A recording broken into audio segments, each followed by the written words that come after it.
The crystalline chamber of the Galactic Council echoed with the harmonic voices of 1,000 species, but Elder Zethkara's words cut through the cacophony like a blade through silk.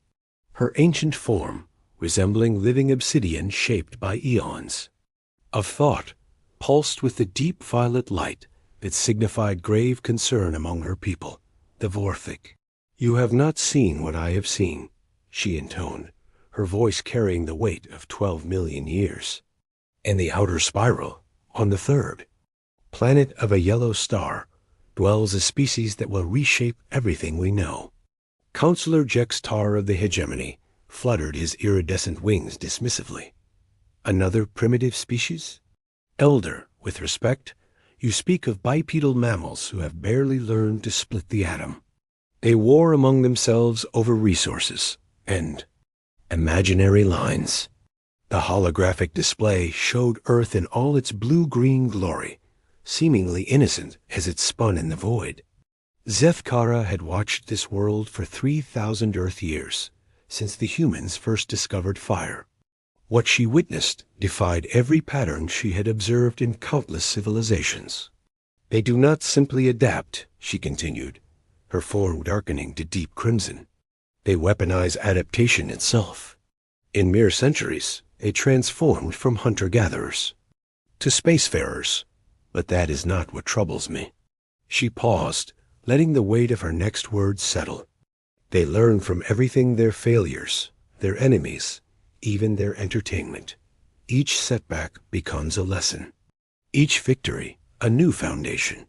The Trithan representative, his translucent form shimmering with amusement, projected his thoughts directly into the chamber's consciousness grid. "Surely you exaggerate, Ancient One. We have protocols for emerging species.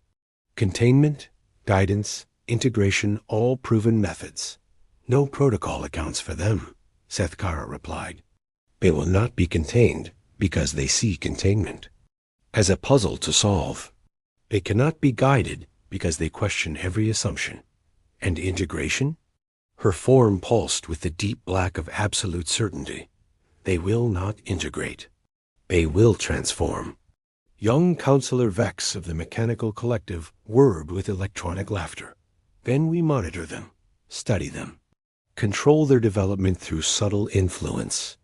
"That," Zethkara said, her ancient eyes focusing on each council member, "in turn, is exactly what they want us to think we can do." 57 years after Zethkara's warning, humanity achieved its first faster-than-light journey. The Galactic Council watched from their observation stations as the crude human vessel, held together by equal parts engineering brilliance and stubborn optimism, limped into the Proxima system. Ambassador Telenara of the Diplomatic Corps received the assignment personally. A graceful aquilian with flowing tentacles and bioluminescent communication nodes, she had successfully integrated 43 species into galactic civilization. Humans would be 40-4. The meeting took place in neutral space, a massive diplomatic station designed to accommodate various environmental needs. Telenara prepared for the standard integration protocol, awe them with superior technology, overwhelm them with the scope of galactic civilization, then offer guidance in exchange for compliance with established laws. The human delegation arrived in what could only be described as a controlled explosion. Instead of the expected fear or reverence, Captain Sarah Chun stepped off their ramshackle ship with a grin that somehow managed to be both respectful and predatory. "Ambassador Telenara," Chun said in surprisingly fluent galactic standard. "What?" "A beautiful station.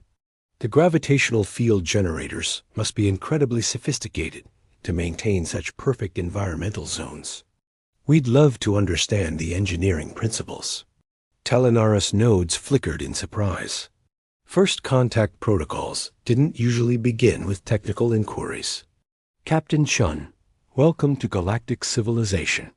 We represent over 1,000 worlds, 1,000 worlds," interrupted Dr. Marcus Webb, the expedition's xenobiologist. "The evolutionary diversity must be staggering.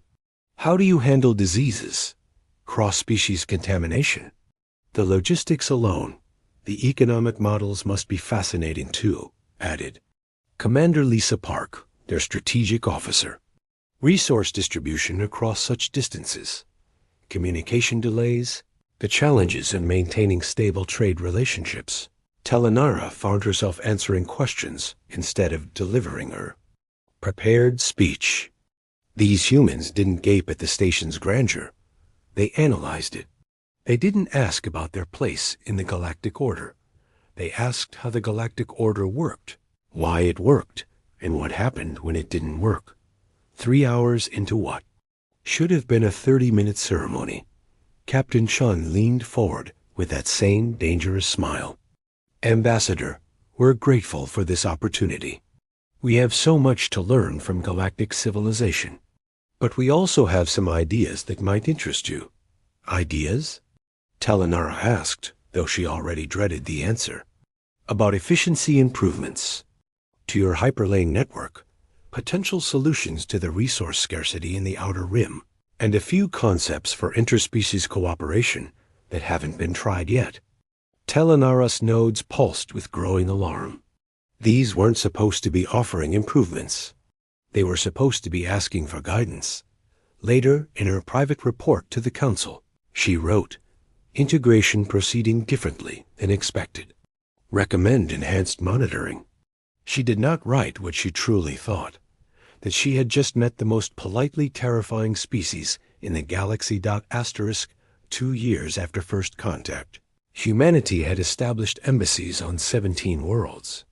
Officially, they were learning galactic customs and integrating into established systems. Unofficially, they were doing something far more dangerous. They were helping. On Kepler 442b, the agricultural world of the Verdani humanity introduced crop rotation techniques that increased yields by 40%.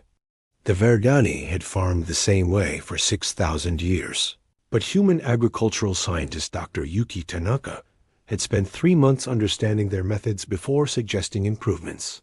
"We're not trying to replace your traditions," she had told the Verdani Council of Growers. "We're trying to understand why they work so well and see if there are ways to make them work even better." The Verdani loved her. More concerning to the Galactic Council, they had started questioning other long-held practices. On New Geneva, humanity's medical researchers had revolutionized the treatment of Krillian bone rot by combining human pharmaceutical knowledge with Krillian biochemistry. The breakthrough came when Dr. James Okafor realized that humans and Krillians shared similar autoimmune responses, something that had never been studied, because no one thought to look for similarities across such different species. "Humans think sideways," reported Surveillance Coordinator Kickstill to the Council. "They approach problems from angles we never considered. Their solutions work, but they also reveal flaws in our own systems." The most troubling development came from the financial sector. Human economist Dr. Rashida Al-Zahra had spent 18 months studying galactic trade patterns before publishing a paper titled "Efficiency Gaps in Interstellar Commerce." The paper identified 17 ways to reduce transaction costs, improve resource allocation, and eliminate redundancies in the existing system. The paper became the most downloaded document in galactic history. "They're not conquering us, Elder," Sefkara observed from her monitoring station, her form now a constant deep purple of concern. "They're optimizing us." Banking Consortium Director Vreelanth had initially dismissed the human proposals as primitive oversimplifications. Now, 3 months after implementing just 2 of Al-Zahra's suggestions, trade efficiency had increased by 23% across 12 sectors. "The problem," Vreelanth admitted in his private testimony to the Council, "is that their improvements actually work. And once you implement one improvement, you start seeing other inefficiencies you never noticed before." The human ambassador to the Galactic Council, Dr. Elena Vasquez, attended every session as an observer. She said little, asked intelligent questions, and took extensive notes. The council members had grown comfortable with her presence. They shouldn't After 6 months of observation, Dr. Vasquez submitted a formal request to address the Council. Her topic: proposed restructuring of galactic governance for enhanced efficiency and representation. Elder Zethkara's form blazed with the deep red of absolute alarm. The revolution had begun, and it wore a smile. ****. The day Dr. Elena Vasquez addressed the Galactic Council became known as the Quiet Catastrophe. She stood at the central podium, her small human frame dwarfed by the massive chamber, and delivered what would later be called the most politely devastating speech in galactic history. "Honored representatives," she began, "humanity is grateful for our inclusion in this magnificent civilization. Your achievements span millennia, your wisdom crosses countless worlds, and your stability has brought peace to the galaxy." The Council. Members settled into their seats, prepared for the usual diplomatic pleasantries. "However," Dr. Vasquez continued, "our analysis suggests that this stability may have become suboptimal." The word suboptimal had never sounded so threatening. Her presentation was masterful in its restraint. She didn't attack the existing system. She simply demonstrated how it could be improved. Trade routes that hadn't been evaluated in centuries. Governance structures that created 17 layers of bureaucracy for simple decisions. Resource allocation methods that ignored changing planetary needs. We propose a gradual voluntary transition to what we call dynamic governance, she explained. Rather than fixed hierarchies, we suggest flexible administrative networks that adapt to changing circumstances. Councillor Jextar's wings trembled with indignation. These systems have maintained peace for 10,000 years. And they will continue to maintain peace, Dr. Vasquez replied smoothly, while also improving quality of life for 3 trillion beings. The truly brilliant and terrifying aspect of her proposal was that it wasn't mandatory. Worlds could opt into the new systems. They could test improvements on a small scale. They could withdraw if dissatisfied. But Elder Zethkara knew what the younger council members couldn't see. Humans had made the changes irresistible. Within 6 months, 47 worlds had implemented some version of human-suggested improvements. The results were undeniable increased efficiency, reduced conflict, better resource distribution. More concerning, the improvements were addictive. Worlds that tried one human optimization inevitably wanted more. They're not conquering through force, Zethkara warned the Council in an emergency session. They're conquering through competence. The crisis came when the core worlds themselves began adopting human methodologies. The hegemony's military efficiency increased 30% after implementing human strategic frameworks. The Trithen. Meditation collectives reported unprecedented clarity after incorporating human mindfulness techniques. Even the Mechanical Collective had upgraded their processing algorithms based on human computer science principles. "We're losing ourselves," declared Emergency Coordinator Thexfer.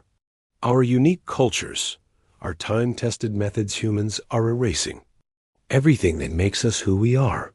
Dr. Vasquez attended this session as well, listening with patient attention. When invited to respond, she stood with characteristic calm. "Coordinator Thexfer, we have never asked any world to abandon their culture or methods. We offer alternatives, which species are free to accept or reject. If our suggestions are being widely adopted, perhaps the question isn't why we're offering them, but why they're so appealing." The silence that followed was absolute. Elder Zethkara rose from her ancient seat, her form cycling through 12 million years of accumulated dread. "Because," she said, "you make us better than we were. And that terrifies us more than any invasion could." 5 years after the Quiet Catastrophe, the galaxy had settled into what historians would call the cooperative era. Elder Zethkara stood in her private observatory, now located on humanity's diplomatic world of New Harmony. watching the latest impossible thing humans had accomplished. Through her crystalline viewing portal, she observed a joint Krillian-Verdnani human research station where 3 radically different species worked together on projects that would have been inconceivable a decade earlier. The Krillians' analytical precision, the Verdanis' patient nurturing, and humanity's relentless innovation had created something greater than the sum of its parts. "You were right to warn us," said a familiar voice. Ambassador Telenara approached, her tentacles moving in patterns of resigned admiration. "But also wrong." Zethkara's form shifted to questioning blue. "How so?" "You predicted they would reshape us, transform us, make us into something we weren't." Telenara gestured toward the research station. "But look what we've become. The hegemony hasn't lost its warrior culture. They've learned to fight smarter. The Trithans still meditate, they just reach deeper truths. The mechanical collective processes information more efficiently while maintaining their core identity." "And humanity?" Zethkara asked. "Has learned as much as they've taught. Dr. Chun now incorporates Aquilian patience in her leadership style. Dr. Webb uses Krillian analysis methods in his research. Ambassador Vasquez meditates with Trithan crystals before every major negotiation." Zethkara considered this. In her 12 million years, she had seen conquest through force, conquest through deception, conquest through corruption. She had never seen conquest through improvement, and she was no longer certain it was conquest at all. "They didn't replace our systems," she mused. "They made our systems work better." "The Council voted yesterday," Telenara continued. "Humanity has been offered a permanent seat, not as subjects or members, but as partners. Below them, the research station pulsed with gentle light as 3 species who should have been incompatible worked together to solve problems that had puzzled the galaxy for millennia. In the distance, human ships worked alongside vessels from a dozen worlds, their crews mixed, their missions shared. "Do you still believe they're dangerous?" Telenara asked. Zet Kara's form cycled through colors of deep contemplation. "More dangerous than ever," she finally replied. "But perhaps dangerous in the way a teacher is dangerous to ignorance, or a doctor is dangerous to disease." A communication node chimed softly. Dr. Vasquez's voice filled the observatory. "Elder Zethkara, we have a situation in the Andromeda approach vector. Unknown vessels, possibly hostile. The Council requests your wisdom on how to proceed." The Elder's ancient eyes brightened with a silver of purpose. For the first time in millennia, she felt not the weight of inevitable doom, but the lightness of infinite possibility. "Tell them," she said, "that we'll handle it together. All of us." As she moved toward the communication console, Zethkara realized that humanity's greatest danger had never been their capacity for destruction. It had been their capacity to make everyone else believe in hope. And that, she admitted to herself, was the most terrifying and wonderful transformation of all.